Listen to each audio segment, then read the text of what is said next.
Welcome to current शिक्षा। आज हम एक नई सीरीज़ स्टार्ट करने वाले हैं जिसमें हम इंडियन पॉलिटी को पूरा कंप्लीट करेंगे और ये इस श्रृंखला का पहला वीडियो है। आज हम संवैधानिक विकास के बारे में देखेंगे, कैसे संविधान का विकास हुआ और कौन कौन से एक्ट इसमें आए। अगर आप लोग चैनल पे पहली बार आए हों तो चैनल को सब्सक्राइब कर लें, जिससे आप लोगों को ऐसे ही आगे वीडियोस मिलती रहेंगी। और इस सीरीज़ में हम जीएस का जितना भी कंटेंट है उसको कवर करेंगे। पहले हम पॉलिटी को कवर करेंगे, उसके बाद साइंस, हिस्ट्री, ज्योग्राफी, सारे सब्जेक्ट्स को ऐसे ही शॉर्ट नोट्स के माध्यम से कंप्लीट करेंगे। अगर आप लोग इसका पीडीएफ चाहते हैं तो डिस्क्रिप्शन में जाइए, वहाँ पर टेलीग्राम का लिंक है, वहाँ पर इसका पीडीएफ आप लोगों को मिल जाएगा। अगर आप लोग चैनल पे पहली बार आए हो तो चैनल को ज़रूर सब्सक्राइब कर लें। आइए शुरुआत करते हैं। सबसे पहले हम देख लेते हैं कि संविधान क्या होता है। संविधान किसी भी राज्य की नीति शासन के लिए आवश्यक एक दस्तावेज होता है। सबसे पहले हम देख लेते हैं कि इसका जो क्रम है, जो संविधान हम लोगों का बना है, उसका क्रम कैसे कैसे इसका विकास हुआ है। पहले हम शॉर्ट में एक डिटेल देख लेते हैं, उसके बाद इनके बारे में विस्तार से चर्चा करेंगे। सबसे पहले 1773 में रेगुलेटिंग एक्ट आया था। उसके बाद 1784 में पिट्स इंडिया एक्ट आया और उसके बाद 1813 में चार्टर एक्ट आया। उसके बाद 1833 में चार्टर एक्ट और आया था और ये 20 वर्ष के अंतराल पर यहाँ पर आना स्टार्ट हो गए थे। पहले 1773 से 1784 10 वर्ष के बाद आया था। उसके बाद 1784 से 1813 में ये 20 वर्ष के बाद आया। उसके बाद फिर 20 वर्ष के बाद, और ये उसके बाद 1853 का जो चार्टर एक्ट था ये भी 20 वर्ष के बाद आया था। 1858 में भारत शासन अधिनियम आया था। उसके बाद 1861 में गवर्नमेंट ऑफ इंडिया एक्ट आया। उसके बाद 1892 में गवर्नमेंट ऑफ इंडिया एक्ट आया। उसके बाद 1909 में मॉर्ले मेंटो एक्ट आया था। 1919 में मॉन्टेग्यू जेम्स फोर्ड एक्ट आया और 1935 में गवर्नमेंट ऑफ इंडिया एक्ट आया। लगभग 60% भाग जो भारतीय संविधान का है वो 1935 गवर्नमेंट ऑफ इंडिया एक्ट से लिया गया था। और 1947 में भारत स्वतंत्रता अधिनियम आया था, जिसके बाद हम लोग स्वतंत्र हो गए थे और हमारा संविधान बनकर लागू हुआ था। इसके बारे में पहले हम देख लेते हैं कि कुछ महत्वपूर्ण युद्ध जो हुए थे उनके बारे में देख लेते हैं, कैसे कैसे जो संविधान है इसका विकास हुआ है। कॉन्स्टिट्यूशनल डेवलपमेंट ऑफ इंडिया के बारे में 23 जून 1757 को प्लासी का युद्ध हुआ था बंगाल और ईस्ट इंडिया कंपनी के बीच में, और इसमें ईस्ट इंडिया कंपनी जीत गई थी और ईस्ट इंडिया कंपनी का नेतृत्व क्लाइव कर रहा था। 1600 में इंग्लैंड से ईस्ट इंडिया कंपनी पूर्व के साथ व्यापार अनुमति प्रदान इसको कर दी गई थी और ये 15 वर्षों के लिए अनुमति दी गई थी और ये व्यापार करने के लिए भारत में 1600 में आया था। 1764 में बक्सर का युद्ध हुआ। इसमें संयुक्त सेनाएं लड़ी थीं भारत की तरफ से। बंगाल, अवध और मुगल की संयुक्त सेनाएं ईस्ट इंडिया कंपनी से लड़ी थीं। ईस्ट इंडिया कंपनी का नेतृत्व हेक्टर मुनरो कर रहा था और ये यही युद्ध था जिसमें इंग्लैंड का जो ईस्ट इंडिया कंपनी है उसका पूर्ण यहाँ पर शासन हो गया था और इसने भारत की जो बंगाल, अवध और मुगल की जो संयुक्त सेनाएं थी इनको हरा दिया था। उसके बाद 1765 में इलाहाबाद की संधि हुई क्लाइव के बीच में, और यहाँ पर जो ईस्ट इंडिया कंपनी थी इसको बंगाल में द्वैध शासन की इसने शुरुआत की। इसको अधिकार यहाँ पर 1765 में इलाहाबाद संधि से मिल गए थे। ईस्ट इंडिया कंपनी को दीवानी अधिकार, मतलब कि आय, रेवेन्यू के अधिकार जो थे कलेक्ट करने के, ये मिल गए थे।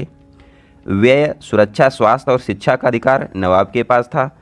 और जो सबसे ज़्यादा इम्पोर्टेंट है कि रेवेन्यू का अधिकार ईस्ट इंडिया कंपनी को मिल गया था, क्योंकि इसी से सारा राजस्व आता था और पैसा जो भी था ये ईस्ट इंडिया कंपनी के पास आ गया था। सिर्फ न्याय, सुरक्षा और स्वास्थ्य ये नवाब के पास था। भारत में द्वैध शासन के जनक लियोनस कर्टियस को कहा जाता है। द्वैध शासन का अंत वैरेन हेस्टिंग ने किया था। ईस्ट इंडिया कंपनी व्यापार राजनीति नियंत्रण करने के लिए इन्होंने सबसे पहले 1773 में रेगुलेटिंग एक्ट को लाया। अब हम डिटेल देखेंगे, जितने भी एक्ट पहले हम लोगों ने गिने थे उनकी अब हम डिटेल देखेंगे। आइए देखते हैं। पहला एक्ट है 1773 में रेगुलेटिंग एक्ट। इसको लॉर्ड नॉर्थ ने, यहाँ पर पीएम थे जब ये आया हुआ था, और उस समय बंगाल के गवर्नर वैरेन हेस्टिंग थे और ये बंगाल के गवर्नर जनरल भी थे। बंगाल के पहले गवर्नर क्लाइव थे। बंगाल के पहले गवर्नर जनरल वॉरेन हेस्टिंग थे। ये एग्जाम में बहुत क्वेश्चन पूछता है कि बंगाल के पहले गवर्नर कौन थे, तो ये क्लाइव थे। बंगाल के पहले गवर्नर जनरल वॉरेन हेस्टिंग थे। उसके बाद 1774 में कलकत्ता में सुप्रीम कोर्ट की स्थापना की गई। वहाँ पर 4 जज थे, 1 और 3। यहाँ पर एक CJI था और पहले जो चीफ जस्टिस थे वो थी एलिजा एम्फे। ये पहली वहाँ पर जज थी। 1774 के एक्ट में इनको बनाया गया था वहाँ पे जज। बंगाल के गवर्नर जनरल कार्यकारिणी में 4 सदस्य शामिल किए गए थे। अब हम देख लेते हैं पिट्स इंडिया एक्ट 1784 के बारे में। तो यहाँ पर जो ब्रिटिश PM थे ये विलियम पिट थे। यहाँ पर कार्य को पृथक कर दिया गया था। राजनीतिक कार्य जो थे ये बोर्ड ऑफ कंट्रोल BOC को दे दिए गए थे। व्यापारिक कार्य जो थे ये बोर्ड ऑफ डायरेक्टर्स को सौंप दिए गए थे। पिट्स इंडिया एक्ट में कार्यों को पृथक किया गया था। राजनीतिक कार्य बोर्ड ऑफ कंट्रोल को दिए गए थे, व्यापारिक कार्य बोर्ड ऑफ डायरेक्टरेट को दे दिए गए थे। इसके बाद आया था 1813 में चार्टर एक्ट। इसके माध्यम से शिक्षा पर 1 लाख रुपए देने की यहाँ पर बात करी गई थी। चीनी और चाय को छोड़कर ईस्ट इंडिया कंपनी का व्यापारिक एकाधिकार समाप्त कर दिया गया था। चीनी और चाय को छोड़कर ईस्ट इंडिया कंपनी का व्यापारिक अधिकार यहाँ पर समाप्त कर दिया गया था। ईसाई मिशनरी को अनुमति दी गई थी। इनके प्रचार प्रसार के लिए अनुमति चार्टर एक्ट 1813 में दे दी गई थी। एक क्वेश्चन आता है कि शिक्षा पे जो 1 लाख रुपए देने की बात है ये किस अधिनियम में की गई थी, तो ये 1813 के अधिनियम में की गई थी। उसके बाद आता है 1833 का चार्टर एक्ट। यहाँ पर बंगाल का जो गवर्नर जनरल था उसको भारत का गवर्नर जनरल बना दिया गया और पहले भारत के गवर्नर जनरल विलियम बेंटिंग को बनाया गया था। ईस्ट इंडिया कंपनी का जो व्यापारिक एकाधिकार यहाँ पर समाप्त कर दिया गया था। विधि आयोग की स्थापना की गई थी और इसके हेड मैकाले को बनाया गया था। दास प्रथा समाप्त करने के लिए अधिनियम आया था और ये 1833 में एलिनबरो गवर्नर जनरल के टाइम पर यहाँ पर इसको शामिल किया गया था। उसके बाद हम देखते हैं 1853 का चार्टर एक्ट। ये अंतिम चार्टर भी है 1853 का। राजलेख इसको कहा जाता था। यहाँ पर सिविल सेवा जो होती थी उसमें पहली बार खुली प्रतियोगिता कराने की बात कही गई थी। 1857 की क्रांति में के बाद ईस्ट इंडिया कंपनी का शासन समाप्त कर दिया गया था और भारत का जो शासन है ये महारानी विक्टोरिया के हाथों में सौंप दिया गया था।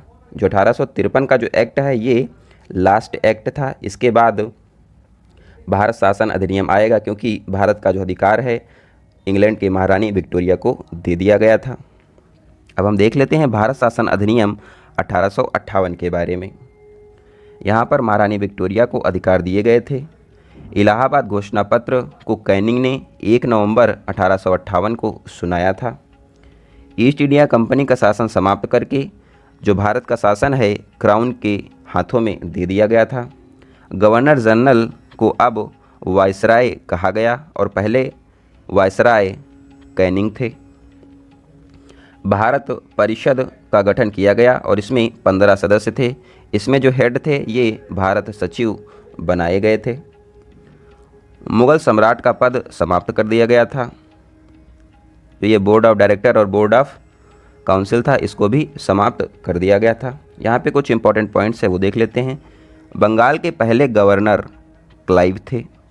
बंगाल के अंतिम गवर्नर और बंगाल के पहले गवर्नर जनरल वॉरेन हेस्टिंग थे। बंगाल के अंतिम गवर्नर जनरल भारत के पहले गवर्नर जनरल विलियम बेंटिंग थे। भारत के अंतिम गवर्नर जनरल और भारत के पहले वायसराय ये कैनिंग थे। आप लोग इनको ध्यान रखें क्योंकि बहुत क्वेश्चन पूछता है। इसके बाद आता है 1861 का गवर्नमेंट ऑफ इंडिया एक्ट। इसको विभागीय प्रणाली कहा गया, पोर्टफोलियो सिस्टम इसमें यहाँ से आया था। अध्यादेश जारी करने की शक्ति यहाँ से मिलती है। नोट करने वाली बात है कि जेम्स विल्सन ने पहली बार बजट को प्रस्तुत किया था। आगे देखते हैं 1892 का गवर्नमेंट ऑफ इंडिया एक्ट, इसमें अप्रत्यक्ष निर्वाचन प्रणाली की शुरुआत की गई थी। 1909 का एक्ट, इसको मॉर्लेमेंटो एक्ट या फिर मॉर्लेमेंटो रिफॉर्म भी कहा जाता है। जो मॉर्ले थे ये भारत सचिव थे और ये मिंटो वायसराय थे। यहाँ पर सांप्रदायिक निर्वाचन प्रणाली की शुरुआत की गई थी। मुसलमानों के लिए सेपरेट इलेक्टोरल रिप्रेजेंटेशन की शुरुआत की गई थी। यहाँ पर नोट करने वाली बात है कि मिंटो ने इसके बारे में कहा था, हम नाग के हाथ बो रहे हैं, इसका फल भीषण होगा, ये मिंटो ने कहा था और ये क्वेश्चन एक बार एग्जाम में आ चुका है। कार्यकारिणी की बात करें तो पहले भारतीय इसमें शामिल हुए थे सत्येंद्र सिन्हा और ये विधि सदस्य के रूप में इसमें शामिल किए गए थे।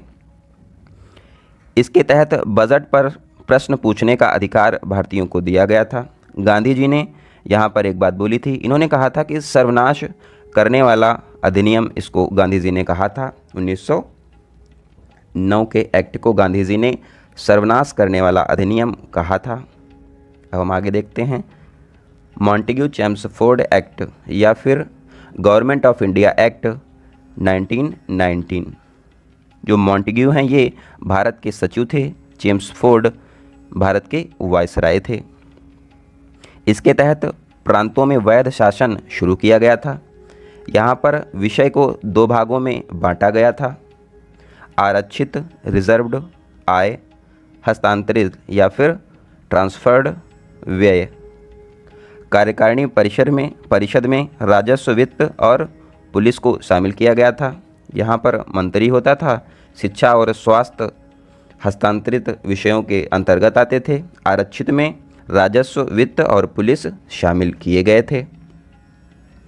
उत्तरदायी शासन जो शब्द है ये पहली बार यहाँ पर लाया गया था और जो गवर्नर था ये जो आरक्षित सब्जेक्ट हैं या फिर रिजर्व सब्जेक्ट हैं इनके बारे में देखता था और जो हस्तांतरित जो शब्द हैं ये व्यय हैं, इनको इलेक्टेड मेंबर थे ये संभालते थे।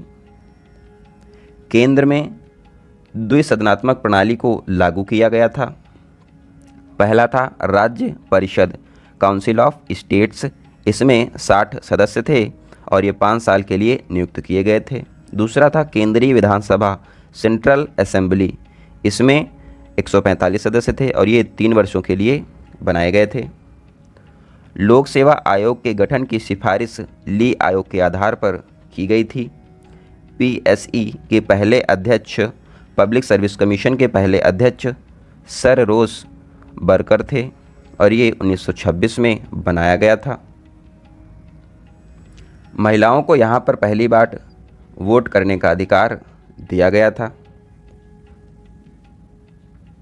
तो इस वीडियो में इतना ही। अगली वीडियो में हम गवर्नमेंट ऑफ इंडिया एक्ट 1935 के आगे के बारे में जानकारी लेंगे। अगर आप लोग को वीडियो पसंद आए तो वीडियो को जरूर लाइक करें और चैनल को सब्सक्राइब कर लें। इस श्रृंखला में हम पूरी पॉलिटी और पूरा जीएस कंप्लीट कर लेंगे, तो आप लोग इसको जरूर सब्सक्राइब करें और शेयर भी करें। इसका पीडीएफ आप लोगों को टेलीग्राम में मिल जाएगा, तो आप लोग डिस्क्रिप्शन में जाकर उसको सब्सक्राइब कर लें। तो इस वीडियो में इतना ही, मिलते हैं अगली वीडियो में। धन्यवाद, जय हिंद।